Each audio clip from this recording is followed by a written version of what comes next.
Hi everybody, Dan Illman, Mike Beer. It's opening Friday at beautiful Belmont Park, and the feature race is 100 grander, the Affirmed Success Stakes for New York breds going 6 furlongs. You can play the nice opening day card at Belmont with a DRF Bets account. When you deposit $100 with DRF Bets, you get to bet with $250. Learn more at bets.drf.com. Let's meet the field of hard-hitting older New York breds getting set to step 3/4 of a mile in the Affirmed Success. Far outside, Mike, the number 8 Syndergaard was a very good 2-year-old for Todd Pletcher. He then got knocked around in a couple of starts, maybe lost a little bit of zip off the fastball, but it appears like he's coming back into form now for John Terranova. Last time out in the Tom Fool, he was just caught up in a very hot pace. Yeah, it's true. I mean, it didn't happen right away for Terranova. His first couple of starts were still a little shaky, but he's gotten good lately.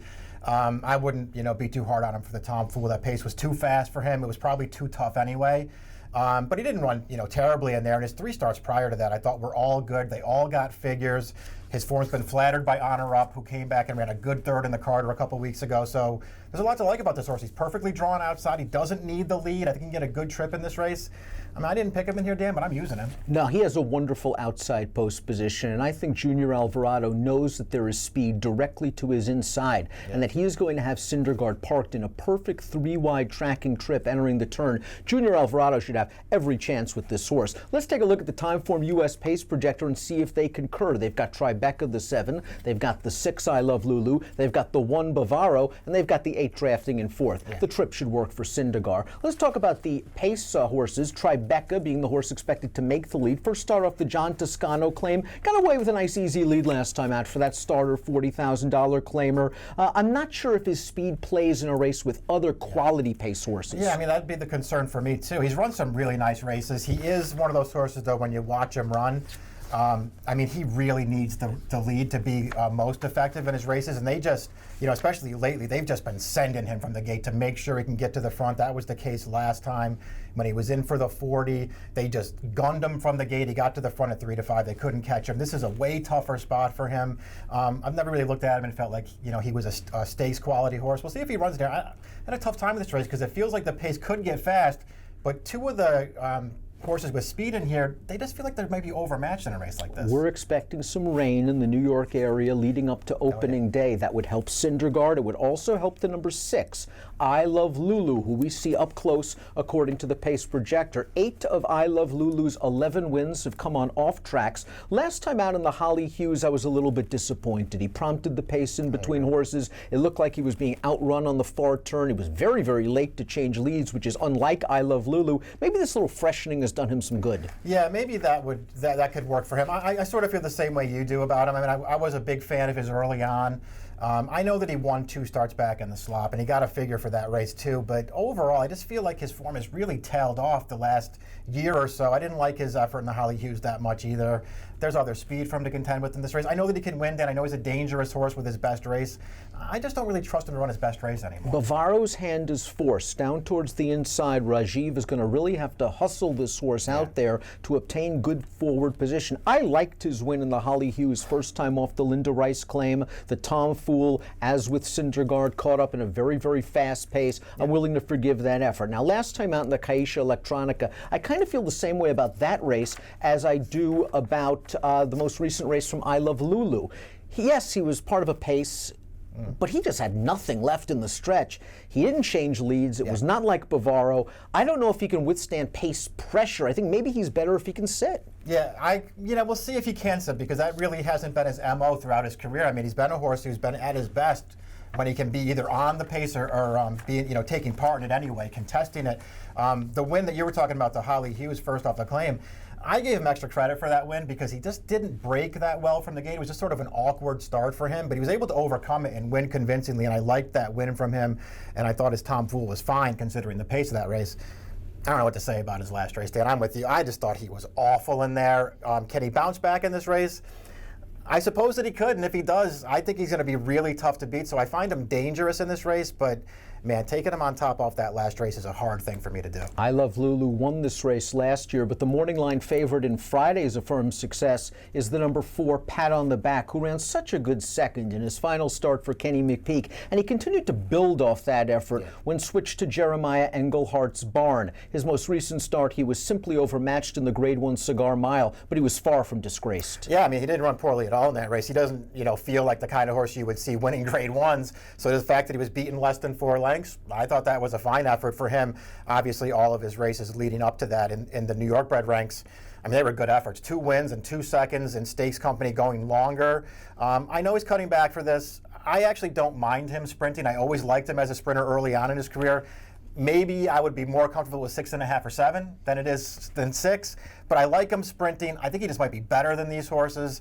He's off a layoff here. Maybe he's too short a price to take off the layoff. I like him in this spot, Dan. I just like all of his races. Well, you're right about his sprint performances. He is already a multiple stakes winner sprinting on the dirt, but I do wonder if Jeremiah looks at him now as sort of a middle distance prospect, and I wonder if this year off the 4.5-month layoff, he's using this race as a stepping stone to the Commentator and the Saginaw and then on to Saratoga. Here's a formulator fact that's somewhat sobering for a very good trainer. Past 5 years, older runners on dirt returning from the 4 to 6 month layoff and cutting back, only 1 for 25, a 15-cent return on investment. Let's take a look at a couple of longer priced horses in here, although I don't think Celtic Chaos is going to be too big of a price. Really, the key for Celtic Chaos is, will he get enough pace? He is a 1-run closer in the Holly Hughes. He ran his race. He sat, he came wide, he came with his run. It was just a little bit too late. This is another horse that would appreciate a wet track. He's done good running at Belmont. I like him better at 6.5 and 7. Yeah, maybe. I mean, you're right, though, that he would really like a wet track. And obviously, more than anyone else in the field, he wants this field to stay intact. He doesn't want the scratches because it feels like if the field stays intact, he might catch a little pace to run into, and he really needs that. I haven't been in love with his form since he came back off the layoff last year at Saratoga, and he ran really well in the Morrissey on a wet track where he was really unlucky not to win, and then he came back and won an allowance race. After that, I don't know. His form didn't really do a lot for me. I thought maybe he took a step in the right direction in the Holly Hughes. Maybe he can build on it. Sudden surprise. First time off the Rudy Rodriguez claim, was part of that pace battle with Bavaro last time. Actually finished better than Bavaro. I thought that pace was pretty solid. The 5th place horse came back to run 3rd in a stakes race at Laurel with a 92 Beyer speed figure. Another one that would appreciate a wet track. 6 of 7 in the exacta, has done well at Belmont, but is another horse that likes to be forwardly placed. I do see some quality speeds in here, maybe a little bit better. I wonder if Manny Franco decides to sit back this time. Yeah, he can do that. He doesn't need the lead to be effective. He's run some nice races from just off the pace. He's second off the claim for Rudy. I don't want to just dismiss him because Rudy can get these horses good and they can do things that maybe they haven't been doing in the past.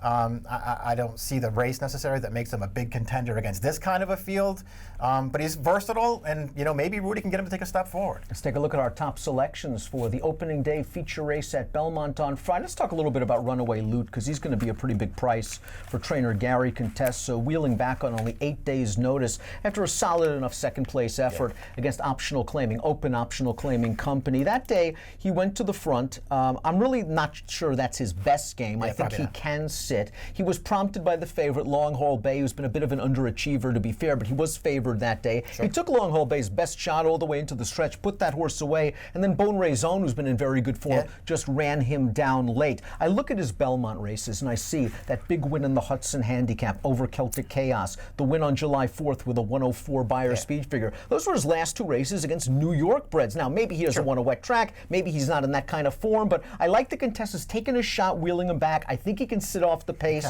I think he's a little dirtied up.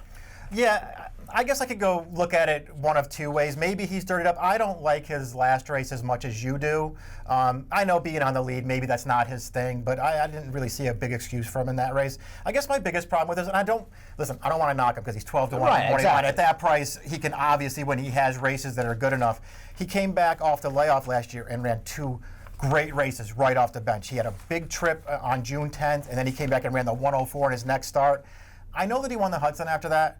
I wasn't blown away by his Hudson. I really didn't think he ran that well in that race, and he managed to get it done. And after that, I just don't really like any of his races. The loss 3 starts back in particular was not a good performance. That, to me, that's a race he is supposed to win, and he didn't. So I just wonder where he is from a form perspective. I'm not going to knock him again at 12-1, Dan. I know he has the race in him. I just don't like his recent races. But you just think the pat on the back's best race is better than these horses. We saw that. If he runs a cigar mile, he wins, right? Yeah, I think so. I mean, I don't want to advocate too hard for him. He's a short price off the layoff, and you already mentioned all the things that may be working against him in here. I just didn't really like the alternatives that much. 4, 8, 2, and 1 for Mike. Take a little bit of a shot with Runaway Loot. Mike's top pick, my second choice. I'm going 3, 4, 1, 2 in the Affirmed Success Stakes. It is your feature at Belmont on opening day Friday. Bet it with a DRF Bets account. Deposit 100, bet with 250 at bets.drf.com. Approximate post time for Friday's Affirmed Success, 5:18 Eastern. Best of luck.